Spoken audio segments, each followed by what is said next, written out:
E aí pessoal, sejam bem-vindos ao vídeo onde Karens acham que tem direitos sobre outras pessoas.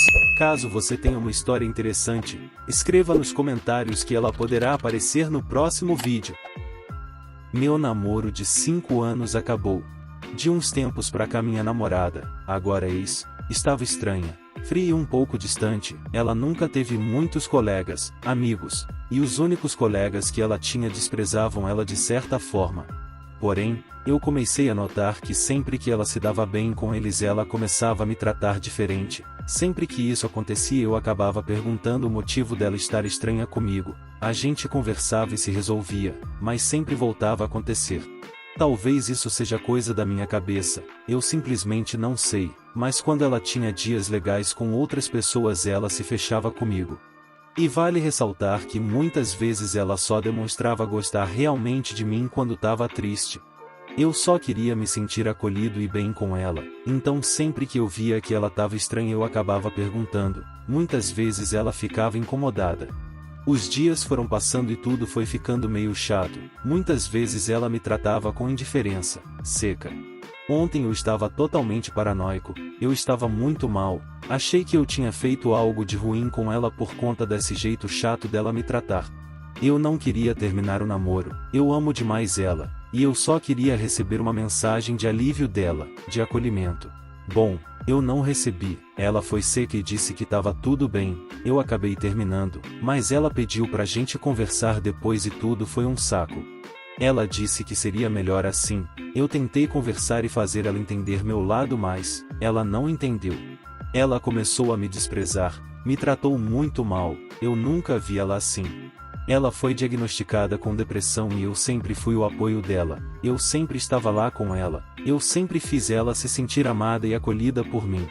Ela falou umas coisas sem sentido para mim, falou que eu não sou uma companhia verdadeira para ela, disse que eu só quero um namoro. Ela falou que se eu gostasse realmente dela eu teria que ser apenas um amigo, isso provaria que eu a amo. Eu não aceitei, preferi me distanciar, mas hoje eu acabei chamando ela para conversar, achei que ela poderia tentar algo errado, fiquei preocupado e acabei chamando. KKK, fui desprezado igual um lixo, me humilhei e ainda fui chamado de inútil. Ela falou que me ama mais do que antes mas não quer um relacionamento e que agora não quer mais saber de mim. Tentei mostrar o valor que ela tem na minha vida e recebi um bloco. Aceitei ela do jeito que ela é. Muitas vezes me tratou mal quando estava com raiva. Eu achava que ela ia mudar esse jeito ridículo, mas infelizmente foi isso que aconteceu. Eu mereço KKK. Ameaçado por causa de um corte de cabelo. Isso aconteceu algumas semanas atrás. Eu sou homem e tenho 19. Meu padrasto é o Karen, chamarei de pai para simplificar. Então, um pouco de contexto, atualmente estou morando com meus pais, mas procurando ativamente por um lugar para morar, em segredo de meus pais. Meu pai era militar da ativa, mas agora está na reserva e guarda os padrões militares com ele, aquele jeitão de ex-militar que ainda acha que está no quartel. Ele tem algum tipo de distúrbio gerado por seus anos como militar, mas se recusa a admitir ou procurar ajuda para isso e geralmente sou o alvo de suas explosões de raiva. Minha mãe se formou em enfermagem no ano passado e atualmente trabalha como enfermeira.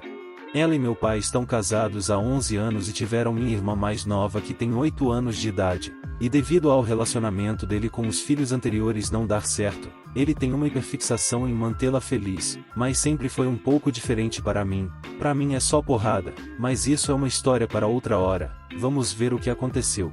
Certa manhã, depois de colocar minha irmã no ônibus, decidi apenas relaxar durante o dia antes de ir para a casa da minha namorada naquela noite, porque era meu primeiro dia de folga. Eu trabalho em 2 empregos. Meu pai, o referido Karen, estava saindo para o trabalho e antes disso ele disse que eu precisava cortar o meu cabelo naquele dia.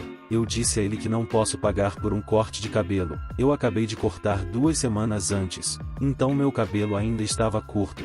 Ele disse que não se importava e pode acreditar, ele não se importava mesmo. Mandou que eu pedisse dinheiro emprestado para minha mãe ou para minha namorada, apenas fizesse, sem desculpas. No que ele saiu, cerca de 1 hora depois, ligo para minha mãe e digo a ela o que está acontecendo. Ela suspira, mas concorda. Ela sabe que meu cabelo está curto, mas para evitar discussão concordou em pagar o corte. Eu disse a ela para esperar e nisso, liguei para a barbearia que frequento e perguntei se meu barbeiro estava trabalhando naquele dia e ele não estava. Cara, isso é um problema, porque todos os outros barbeiros da região bagunçaram muito meu cabelo, ou se recusam a mexer devido ao fato de eu ser mestiço e ter cabelos crespos e grossos. Eles têm medo de estragar tudo, não é qualquer pessoa que consegue cortar esse tipo de cabelo. Então ligo de volta para minha mãe e digo a ela que meu barbeiro não está trabalhando hoje, mas sei que estará amanhã. Ela diz que está bem e para ir no dia seguinte, então continuamos com o nosso dia. Depois que minha mãe chega do trabalho, vou para a casa da minha namorada por volta das 17 horas. Cerca de 15 minutos depois de chegar à casa dela, minha mãe me liga e diz: Mãe, e eles têm máquinas de cortar cabelo lá? Eu acho que não, e por quê? Mãe, papai diz que se você não voltar para casa com um corte de cabelo ele vai cortar seu cabelo. Esse é um tom de ameaça, não é simplesmente cortar como uma gentileza de um pai para seu filho. E vocês vão entender mais pra frente. Minha namorada ouve isso e depois de ouvir o que eu passo com ele o tempo todo diz: Que lola é essa? Estou pasmo neste ponto, mas rapidamente saio lembrando do homem com quem estou lidando e como esse tipo de coisa é comum para ele e olhe para minha namorada. Confesso que procurei tosqueadeira na casa dela, até tosqueadeira para cachorro e como não encontrei me desesperei a ponto de pedir para ela cortar meu cabelo com a tesoura. Eu sei que parece ridículo, mas você precisa entender o quanto esse homem me assusta. Ele e eu somos da mesma altura, mas ele é muito mais forte do que eu e muito mais intimidador e ele sabe disso. Ele já me deu um soco no peito antes porque eu desperdicei o engraxate do carro dele e, em vez de punições normais, ele me fazia fazer exercícios militares por 3 a 4 horas por qualquer coisinha. E pessoal, por mais que isso pareça um absurdo, acontece na casa de muitas pessoas. Há pessoas loucas punir outras pessoas de acordo com a loucura da sua cabeça. Ele é tão psicótico. Como eu já falei que tudo em nossa casa envolve o mundo militar, cara, é um tremendo absurdo passar por isso. Só quem passa consegue entender como é conviver com isso. Acordou atrasado? Exercício. Os pratos não foram feitos? Exercício. Usar roupas que não gosto? Exercício. A certa altura, ele me agarrou pelo colarinho e me segurou contra uma parede na frente de todos os amigos da família porque pensou que eu suspirei para ele. Ele simplesmente não gosta de mim, isso é notório. Mas de qualquer maneira, depois que não consigo encontrar nenhuma tesoura, minha namorada me diz para parar e relaxar. Ela me disse para não ir para casa se ele está me ameaçando assim. Eu disse a ela que não tinha escolha. Tinha trabalho no dia seguinte, meu uniforme estava em casa e, como havia começado meu segundo emprego recentemente, não podia ligar para isso, eu precisava enfrentar. Eu tenho certeza que dessa vez não seria besteira de exercícios militares, ele provavelmente me agrediria. Depois de um tempo conversando, resolvemos ir buscar minhas roupas para o trabalho e voltar para a casa dela, já que a mãe dela me disse que eu poderia ficar com eles um pouco. Então liguei de volta para minha mãe e contei a ela o que ia fazer e ela perdeu o controle. Mãe, não, volte para casa. Eu não vou voltar para casa para ficar careca. Mãe, por favor, venha para casa, vou falar com ele. Eu não, eu vou pegar minhas roupas e ficar aqui esta noite. Mãe, isso só vai piorar as coisas. Eu não me sinto seguro lá esta noite. Mãe, infobasse. Cara, minha mãe não entendia a real periculosidade da situação. Eu sei que ela só queria o filho dela perto dela, e que a intenção dela não era me ver machucado. Porém essa situação não caberia ouvi-la, pois poderia me dar mal. Tá, ele disse que se eu não cortasse o cabelo ele cortaria em casa. Vocês acham que o corte seria normal? Tranquilo e sossegado como em um salão de cabeleireiro?